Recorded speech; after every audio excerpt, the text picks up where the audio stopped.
Pihalni orkester Krka sestavljajo amaterski glasbeniki, ki so predani izvajanju odličnih izvirnih skladb, pisanih za pihalne orkestre, priredb klasičnih del, mjuziklov in sodobne zabavne in filmske glasbe.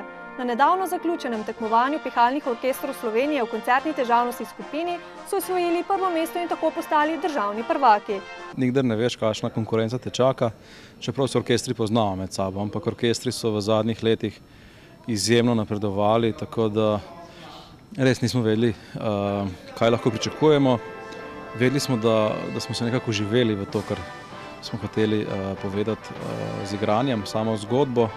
Že na koncertu en teden pred tekmovanjem v Kočevju in potem na tekmovanju je tudi zelo dober občutek, ko so na samem odru in nekak rezultat. Tudi na odziv komisije med samim igranjem je bil nekako že malo pričakovan.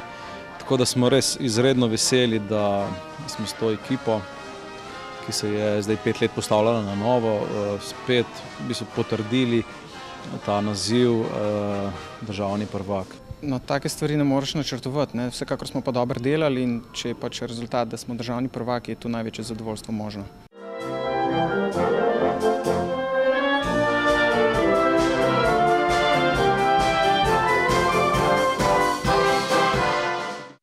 Zaradi specifičnosti vlog naših sogovornikov v samem orkestru je ta uspeh za njiju še toliko večji. Ja, zame je bilo to kot dirigenta prvo tekmovanje v Sloveniji na tem nivoju. Tako da je tudi zame bil velik izziv, ampak smo ga skupaj z mojimi članicami in člani več kot uspešno uspeli realizirati te ambicije in pa želje. Ja, nekdo mora peljati to, bom rekel, organizacijo, ta delo zadaj, seveda je to motiv, lažje je stopiti do sponzorjev, kar je v današnjem času pravzaprav zelo, zelo težko. Predvsem je pa mislim, da to je eno veliko zadovoljstvo zame tudi kot člana orkestra, ne samo kot predsednika, ker je pač to tak sestav, katerim je užitek igrati. Sicer pa to še zdaleč ni prvi naslov ali odlična uvrstitev, ki jo je pihalni orkester Krka dosegel v svoji bogati zgodovini.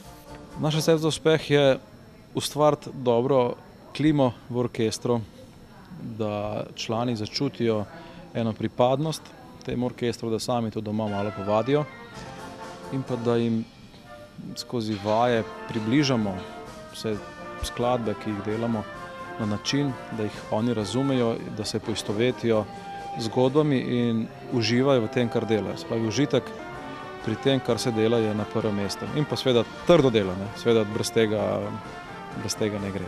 Recept za uspeh je dobra volja, fejst ljudje, dober dirigent in vsi imamo radi glasbo, to je zmagovalna formula. Tokrat so se predstavili v novomeškem kulturnem centru Janeza Trdine s koncertom z naslovom Od godbe v orkester.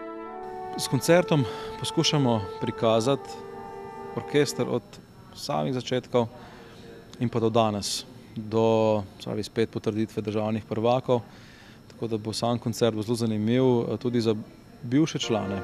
Bojo videli svojo pot, ki so jo prehodili do nekega leta in pa tudi pot orkestra, ki jo je nadaljeval brez njih.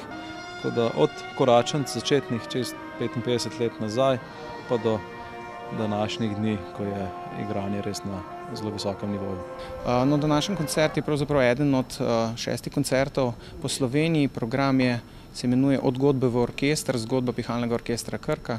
Slišali bomo kolaž, mozaik različnih zvrsti, od koračenc preko filmske glasbe do tekmovalnih komadov, tako da pravzaprav je to koncert za nas in za našo publiko.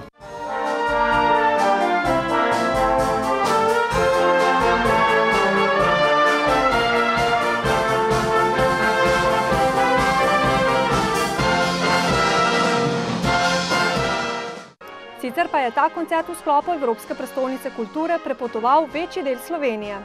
Ta projekt se da izkoristiti pravzaprav kot možnost nastopati tudi v ostalih mestih po Sloveniji, kamor je nekoliko težje priti v abonmajski program, tako da smo veseli, da je taka priložnost na Pladnju. Tokratni koncert pa je obeležil tudi občinsko proslavo Dneva državnosti. Smo izredno zadovoljni in počaščeni, da je občina se odločila, da nas s tem našim projektom vključi v praznovanje našega državnega največjega praznika. Tako da upam, da bomo upravičili to kako bi rekel, zaupanje. No, to je ena velika čast. Sodelovanje z mestno občino Novo mesto je vedno teklo na zelo visoki ravni, tako da smo z veseljem sprejeli povabilo in se pravzaprav danes vidimo tukaj na odru.